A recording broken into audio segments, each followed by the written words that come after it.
Ok, alumnos, hoy día seguimos con las pruebas de hipótesis, o sea, la diferencia de medias. En este caso vamos a ver las pruebas T para la diferencia entre dos medias, asumiendo que las varianzas poblacionales o desviaciones estándar poblacionales son diferentes.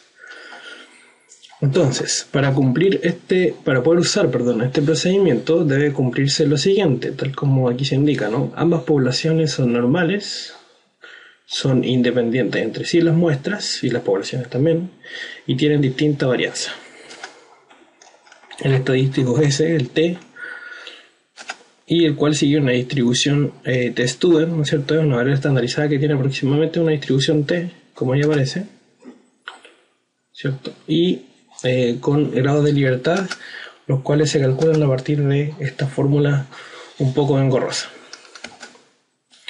Luego, la prueba T de dos muestras, ¿no es cierto? Para probar que la diferencia de la media es igual a un delta 0, se basa en este estadístico de pruebas, donde reemplazamos mu1 menos mu2 por delta 0. Acuérdense que el estadístico de pruebas siempre se basa en que la hipótesis nula es cierta. Y las regiones de rechazo vienen dadas por esta forma: T mayor o igual a T de alfa, nu, T menor o igual a menos T de alfa, nu, donde nu solo grado de libertad, ¿no es cierto? Y si es de dos colas, este es de cola superior, cola inferior, y acá abajo sería de dos colas. Entonces si es de dos colas es alfa medio menos T menor o igual a menos T de alfa medio, o T mayor o igual a T de alfa medio. Ok, vamos a ver este ejemplo ahora.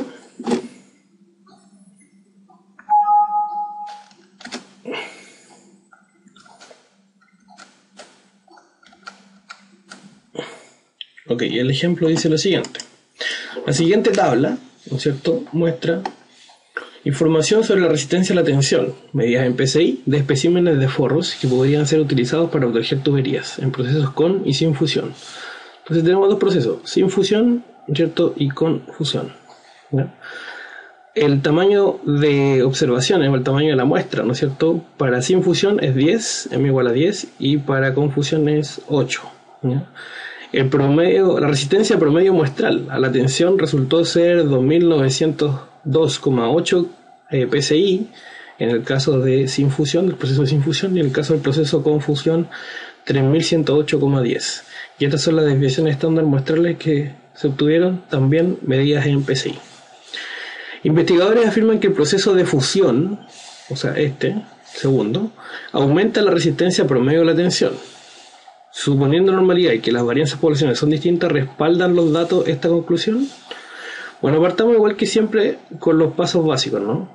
Paso 1, parámetro de interés. Entonces, parámetro de interés son las dos medias, ¿cierto? mu1 menos mu2. Entonces, en el fondo, ¿qué representaría? La verdadera resistencia promedio, ¿cierto? Verdadera resistencia promedio de especímenes, de los especímenes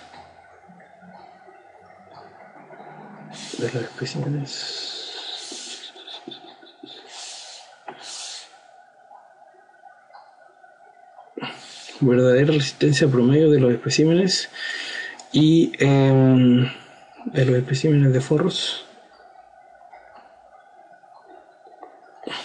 Vamos a seguir un poco hacia la derecha. En el proceso, lo primero es sin fusión. Proceso sin fusión. ¿Y qué es mu2? Lo mismo, la verdadera resistencia promedio de los especímenes de forros en el proceso con fusión. Ok, paso 2. ¿Qué consiste el paso 2? Bueno, consiste en la hipótesis nula. Entonces, en nuestro caso, la hipótesis nula, ¿no es cierto?, va a ser, bueno, básicamente la pregunta es que el proceso de fusión aumenta la resistencia a la tensión. Esta es como la condición importante, ¿no? El proceso de fusión aumenta la resistencia promedio a la tensión. Entonces inicialmente vamos a suponer que no lo aumenta, por lo tanto vamos a suponer que las medias son iguales. Entonces mu1 menos mu2 es igual a 0. Y el paso 3 sí sería plantear la hipótesis alternativa, ¿no es cierto? Y la hipótesis alternativa tiene que ver con el proceso de fusión, que sería esta asociada a mu2, ¿cierto? Aumenta la resistencia promedio, entonces debería ser que mu1 menos mu2, esa diferencia debería ser negativa. Ok, planteando estos 3 pasos ya podemos hacer los cálculos en Minitab. Ahora sí tenemos una prueba de hipótesis donde, ¿no es cierto?, acá se nos dan algunas condiciones. Por ejemplo, se nos dice suponiendo normalidad. Eso es importante porque el tamaño muestral es pequeño. Entonces la T necesita que los datos provengan de una distribución normal. Y que las varianzas poblacionales son distintas, ¿ya? Esto se interpreta como que sigma 1 cuadrado es distinto de sigma 2 cuadrado. Entonces, vamos ahora a Minitab. Estadísticas básicas y hay que poner prueba T de 2 muestras. En nuestro caso los datos vienen resumidos. Entonces, ¿cuánto es el tamaño de la primera muestra? 10. ¿Cuánto es el tamaño de la segunda muestra? 8. ¿Cuánto es la media de la primera muestra? Esto, ¿cierto? 2902,08. ¿Cuánto es la media de la segunda muestra?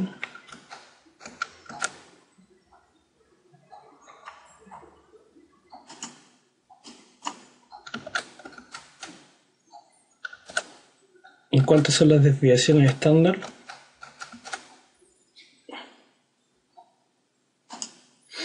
Las desviaciones estándar son, que están acá al lado, 277,03.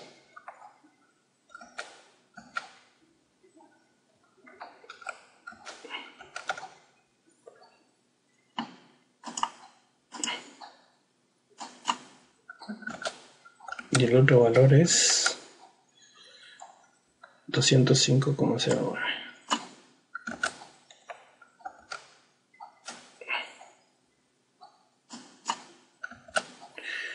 Ok, en opciones vamos a decir que el nivel de confianza, bueno, en el enunciado se nos dice un nivel de significancia del 10%, por lo tanto aquí el nivel de confianza debería ser 90.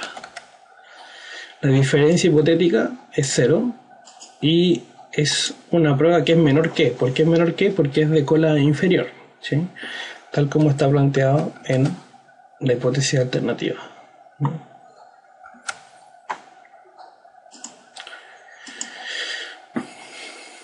La gráfica, por ejemplo, que nos muestra Minitab como opción, diagramas de caja de los datos y gráfica de valores individuales, son opciones que nos permitirían a lo mejor validar que los datos provengan de manera normal, pero en este caso es imposible hacer gráfica porque Minitab no cuenta con los datos, solamente cuenta con los datos de forma resumida, por lo tanto gráficos no se pueden realizar.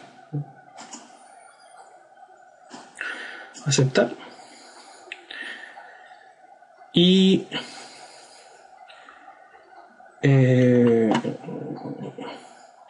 a ver, creo que faltó verificar algo. Sí, dice asumir varianzas iguales. Bueno, como no pusimos asumir varianzas iguales, Minitab asume que las varianzas son distintas, que es el caso al que estamos analizando justamente, tal como aquí se indica, ¿cierto? Son distintas, así que estamos bien. Los resultados son correctos. Vamos a encapsularlos.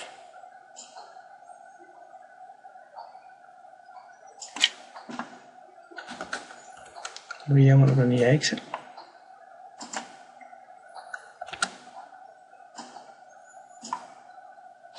Ya. Entonces, fíjense en lo siguiente. Partamos por el valor del estadístico de prueba. Dio negativo, menos 1,8. ¿Sí? Y también tenemos diferencia. Bueno, aquí quiero que eso se vea. La primera muestra tiene 10 observaciones, la segunda 8. ¿Cuántos son las medias? Estos son los valores que se dieron. La desviación estándar, estos están aproximados, pero obviamente incluye los valores que nosotros le dimos. Esta media del error estándar es la desviación estándar dividido por la raíz cuadrada del tamaño muestral. Y el estimado de la diferencia, o sea, cuánto dio esto menos esto, es ese valor. El límite superior de la diferencia es 53, ¿no es cierto? Pruébate la diferencia 0 versus menor, bueno, te dice menos 1,8. El valor P, todavía no conocemos ese concepto, pero ya lo vamos a ver, y aquí están los grados de libertad, que era esa fórmula gigante que había que calcular. Bueno, lo importante de esto es que uno puede observar que el valor T es negativo, ¿cierto? Menos 1,8, y como es una prueba de cola superior, también habría que tratar, ¿no es cierto?, de encontrar cuál efectivamente es el valor asociado a eso, de la región de rechazo, que sería en el fondo el paso. Vamos a escribir aquí un poco los pasos para recordar. Paso 4 es el estadístico de prueba, y el estadístico de prueba es T igual X barra menos Y barra menos delta 0. En este caso el delta 0 vale 0, ¿no es cierto? Así que no lo vamos a escribir. Dividido por S1 cuadrado partido por n más S2 cuadrado partido por n. Esto tiene una distribución T, ¿no es cierto?, con grado de libertad dado por una fórmula un poco engorrosa. Pero aquí me dice cuántos son los grados de libertad. Y el paso 5, que es la región de rechazo, entonces como una prueba de cola inferior, sería que el T fuera menor o igual a menos T de alfa con 1 grado de libertad. Entonces encontremos ese valor alfa. O sea, aquí vamos a escribir alfa es igual a tanto, y T de alfa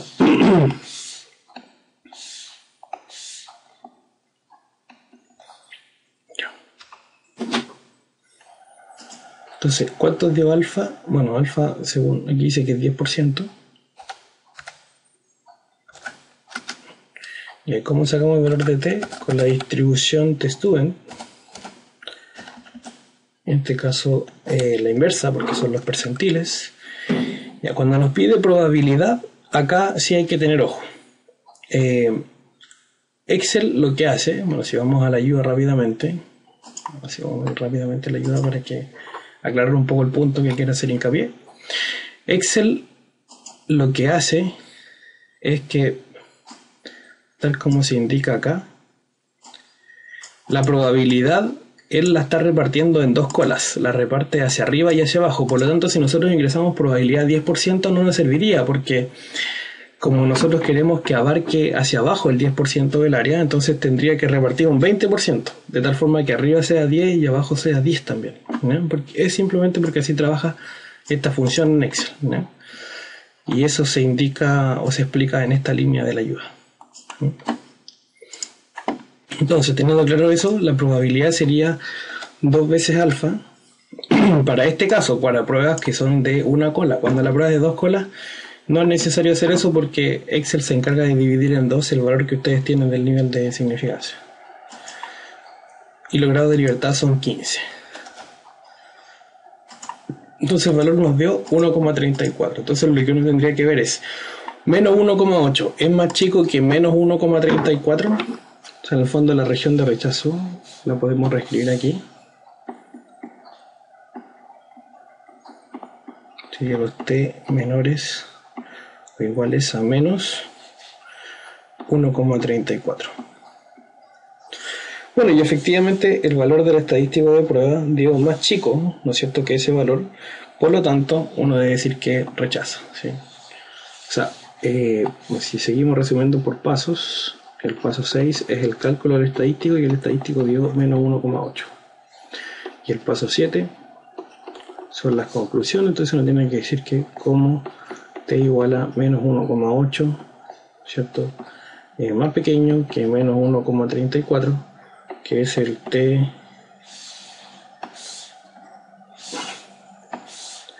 que es menos T de alfa como nu, ¿no es cierto? Entonces H0 se rechaza. Entonces lo que habría que concluir es lo siguiente: al nivel 10%, que es el nivel que estamos usando, ¿no es cierto?, la evidencia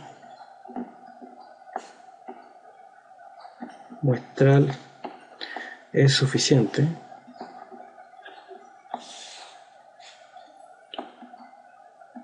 ¿no es cierto?,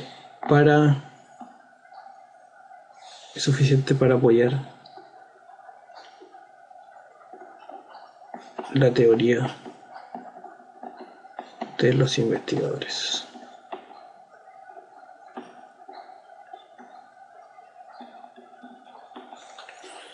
Ok. Estamos entonces.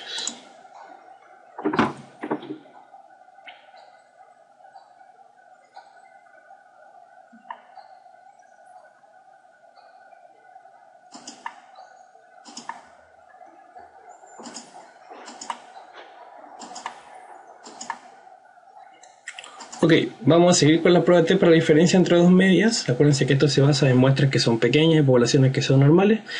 Pero ahora la diferencia con respecto al caso anterior, la diferencia principal viene dada por este hecho. Que ahora se asume que las varianzas o las desviaciones estándar son iguales. Entonces aquí lo que es necesario considerar es que ambas poblaciones son normales, son independientes y tienen la misma varianza. Entonces como tienen la misma varianza, uno puede decir que la varianza de x barra menos y barra es la varianza de x barra más la varianza de y barra, ¿cierto? Por independencia, porque son poblaciones independientes, pero como es la misma, entonces nos queda un solo sigma, y eso lo podemos factorizar y nos queda sigma cuadrado factor de ese número. Y se utiliza entonces un estimador de sigma cuadrado apropiado para la estandarización de la variable. Y ese estimador es el que es conocido como el SP cuadrado, que se conoce en realidad como el estimador agrupado, ¿no es cierto? O ponderado de la varianza, ¿sí? Fíjense que en el fondo es ponderar, ¿no es cierto?, en función de los tamaños muestrales, no en función de los grados de libertad, y lo vamos a ver. Ponderamos la primera varianza más ponderamos la segunda varianza, entonces es un promedio ponderado de las varianzas muestrales y de esa forma se saca la varianza conjunta, por así decirlo. Y este entonces es el nuevo estadístico que vamos a utilizar y el cual tiene una distribución T, ¿no es cierto? Distribución T, y estos son los grados de libertad. Entonces la hipótesis nula, ¿no es cierto?, asumiendo de que mu1 menos mu2 es igual a delta 0, y lo cual es necesario para el estadístico de prueba, asumir que la hipótesis nula es verdadera. Llegamos entonces al estadístico de prueba. El estadístico de prueba viene dado por esta expresión, entonces, y la región de rechazo tiene la misma forma, ¿no? En el fondo es, si la prueba es de cola superior, esto también es de cola superior, pero aquí la diferencia está en que los grados de libertad se calculan fácilmente. Si es de cola inferior, lo mismo, y si hay dos colas, aquí sería alfa medio y alfa medio. Bien, vamos a ver este ejemplo.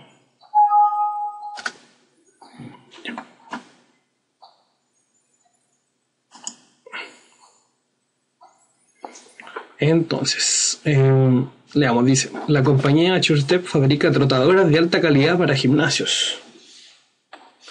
Actualmente SureStep compra los motores de su controlador al proveedor A. Sin embargo, está considerando cambiar a un nuevo proveedor B, el cual ofrece un costo ligeramente menor. Para tomar la decisión de cambiar al proveedor, SureStep solo necesita validar que los motores del proveedor B sean tan confiables como el proveedor A.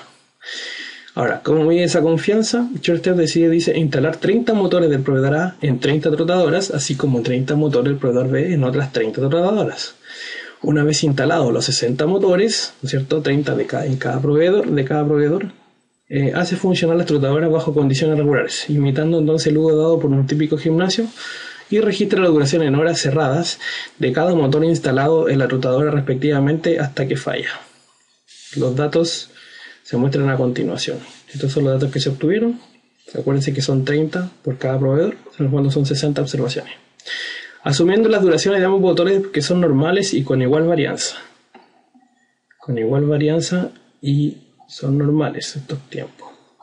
¿Se puede concluir que son igualmente confiables los proveedores?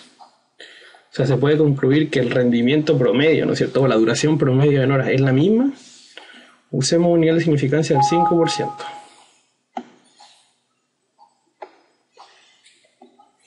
Ok. Bueno, aquí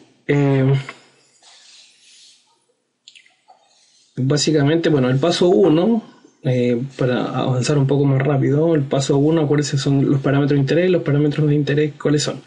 El verdadero tiempo promedio, la verdadera duración promedio, ¿no es cierto?, de las trotadoras del proveedor A, y el parámetro 2, verdadera duración promedio del proveedor B. ¿Ya? Entonces, paso 1, como 1, es la verdadera duración promedio de las trotadoras del proveedor A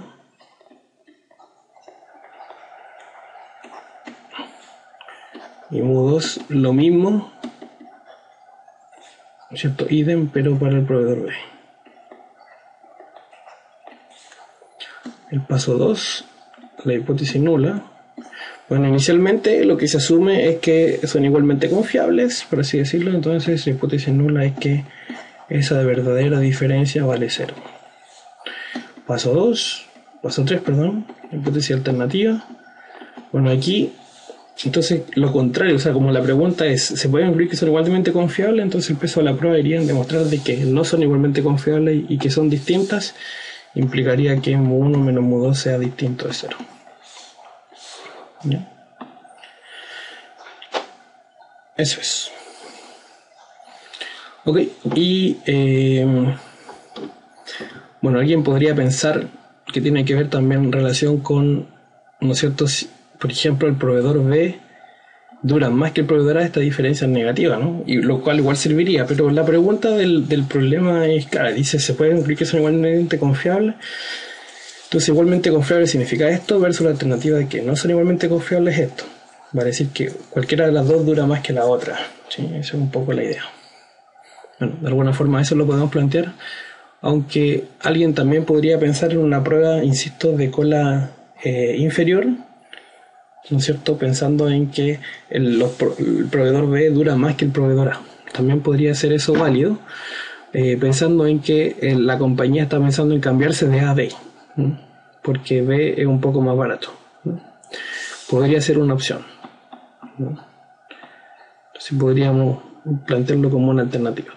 Bueno, para resolver este problema, lo que vamos a hacer es lo siguiente. Vamos a escribir aquí los datos. Proveedor A. Aquí vamos a escribir proveedor B. Ok, aquí los datos.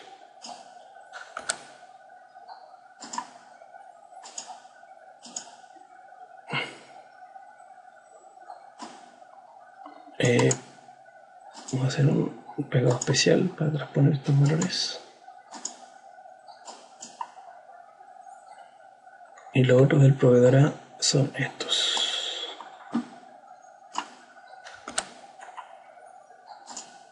Pegado especial. Valores transponer.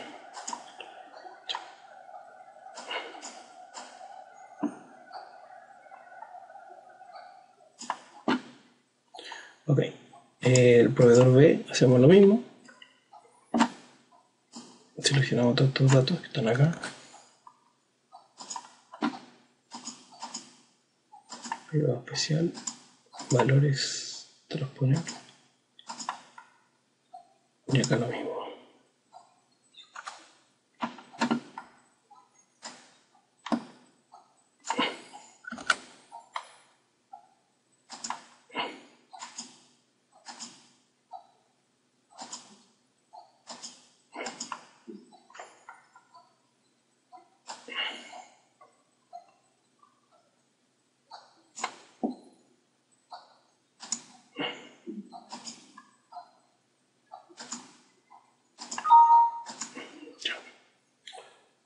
Solamente para que se vean más ordenados los datos. Ok, ahí tenemos 30 observaciones de cada uno y vamos a hacer lo siguiente. Entonces vamos a datos, análisis de datos, y acá vamos a colocar prueba T de dos muestras suponiendo varianzas iguales. Bueno, aquí fíjense que el enunciado claramente dice con igual varianza, entonces esa es la opción que tenemos que seleccionar, ¿no? Entonces el rango para la primera variable, si quieren pueden seleccionar el encabezado también y después colocan acá rótulos, eso significa que están incluyendo el encabezado. Proveedor B, ¿no es cierto? Diferencia hipotética 0, y el alfa es, en este caso el alfa es 5%, ahí arriba lo dice, así que está bien. El rango de salida Vamos a escribir que entregue los resultados acá. Ahí. ¿Sí? Acepta. Ya.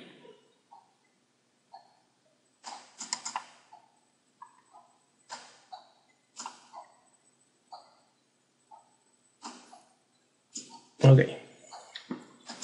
Acá están los resultados muestrales, ¿no? Por ejemplo, el promedio del proveedor A, proveedor B, la varianza del proveedor A, proveedor B, la cantidad de observaciones de cada proveedor, cuánto es la varianza agrupada, cuánto son los grados de libertad. Acuérdense que es M más N, 30 más 30 menos 2, 58. El valor del estadístico de prueba. Y acá están los valores P, ¿no es cierto? Pero veamos los valores críticos. Los valores críticos para nosotros son los valores T asociados, ¿sí? Vamos a ver si es de una cola, ese es de cola inferior y este es de dos colas. Ok. En el caso de dos colas, pensando en lo que nosotros estábamos asumiendo, el valor es... O sea, en el fondo hay que tener claro que este valor que se nos está entregando aquí, este número, es T de alfa medio M más N menos 2. ¿Sí? O sea, en el fondo este es T de... Si alfa es 5%, alfa medio sería 0,025 y los grados de libertad son 30 más 30 menos 2, 58. Ese valor dio 2,0017. Y por otra parte, este valor es el estadístico. ¿Y cuál es el estadístico? Acuérdense que el estadístico es X barra menos Y barra menos delta 0 dividido por SP por la raíz de 1 partido por M más 1 partido por N. Entonces, ¿qué es lo que uno tiene que ver? Si este valor 1,32 es más grande que este valor, o este valor en negativo es más chico que este valor en negativo, ¿cierto? Porque la región de rechazo cuando es de dos colas viene dado así. El estadístico T puede ser mayor o igual a T de alfa medio M más N menos 2, o bien puede ser más pequeño que menos T de alfa medio M más N menos 2. ¿Sí? Entonces, en el fondo, aquí lo que uno tiene que concluir es que como no cae en la región de rechazo, ¿no es cierto? Entonces no se rechaza H0. Ya. ¿Y qué se concluiría entonces? Si no se rechaza H0, significa que no hay... o sea, como real... A ver... El contexto del problema lo que se quiere ver es si se cambia o no se cambia de proveedor, ¿no? Del A al B, ¿no? Y para ello, si asumimos que son igualmente confiables, que es lo que es la hipótesis nula, entonces asumimos de que sí se puede cambiar, ¿cierto? Porque si son igualmente confiables, significa entonces de que si es más barato, el proveedor B conviene realmente cambiarse. Por lo tanto, la conclusión sería efectivamente cámbiese. Otra forma de ver esto mismo sería el valor crítico a una cola. El valor crítico a una cola dio 1,67, ¿no es cierto? Y ese valor, ¿no es cierto? Bueno, mejor no nos confundamos, yo creo, porque efectivamente son igualmente confiables. Entonces la conclusión sería que short step puede cambiarse o puede confiar, ¿no es cierto?, en el proveedor B.